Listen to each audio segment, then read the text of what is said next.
म्हटले हातात शस्त्र घेऊ नका, माझ्या मागे चला. अहिंसा परमो धर्म.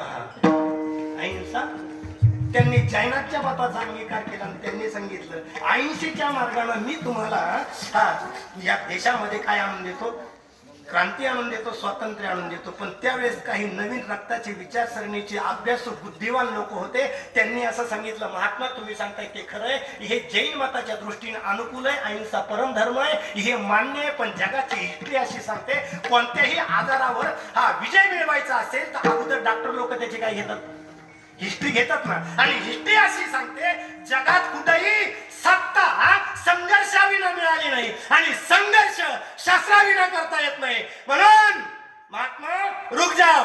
त्यांनी दुसरा आवाज दिला पश्चिम बंगालच्या स्टेजवरून, तुम मुझे खून दो, खून के बदले मैं आजादी दूंगा.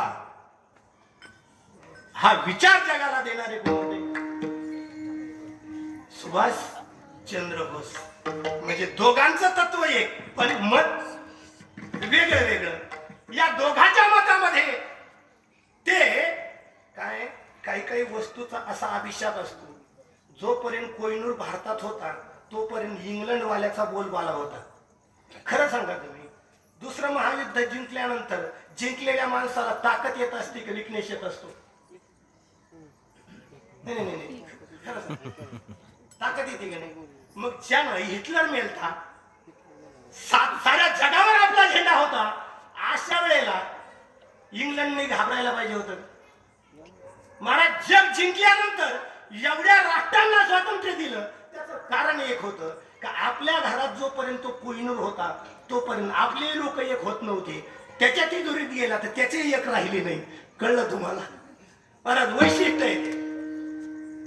मुद्दा हा आहे का स्वातंत्र्य मिळण्यासाठी मतभिन्नता होती पण तत्वभिन्नता नव्हती. म्हणून वारकरी संप्रदाय असेल, वेगवेगळे संप्रदाय असतील, प्रत्येक संप्रदायाच्या मताचा अभ्यास करायला आपली ज्ञानेश्वरी लावते.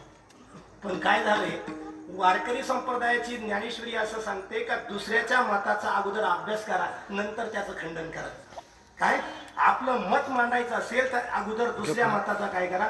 जैनांचं मत काय, बुद्धांचं मत काय, सांख्यांचं मत काय, योगाचं मत काय, अद्वैत सिद्धांताचं मत काय, ज्याला ही मतं कळली त्याला आपल्या भक्तिशास्त्राचं मत यथार्थरित्या प्रस्थापित करता येतं. आणि ज्यांना हे करता येतं असं, ज्यांना हे परफेक्ट जमलं म्हणून तर महाराज यावतचंद्र दिवा करो त्यांच्या नावाचा बोलबाला आहे. त्याचं कारण हे आहे, ज्ञानोबाराय तुकोबारायांना हे जमलं.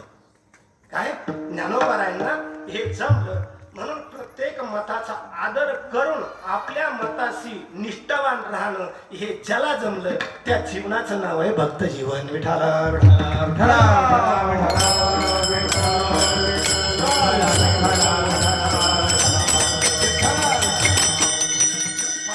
वाटेवर जात असताना आपण या महाराष्ट्राच्या भूमीमध्ये एक आपलं वैशिष्ट्य आहे का आपल्या राज्यामध्ये असे काही संत महात्मे आले. कारण आपल्या राज्यामध्ये देव जन्माला नाही आले, पण जिथं जे देव जन्माला आलं आपल्या संतांनी त्या देवाला तिथं नाही राहू दिलं. ही आपली क्रांती आहे. काय आपल्या भूमीला, आपल्या महाराष्ट्राला संताची भूमी का म्हणतात त्याचं कारण आहे, महाराष्ट्राची आयडी पूर्ण करायची असेल, महाराष्ट्राची केवायसी पूर्ण करायची असेल तर ती याच्या विना होत नाही. ज्या राज्यामध्ये गाथा आणि ज्ञानेश्वरी सारखा ग्रंथ आहे, वारकरी पंथासारखा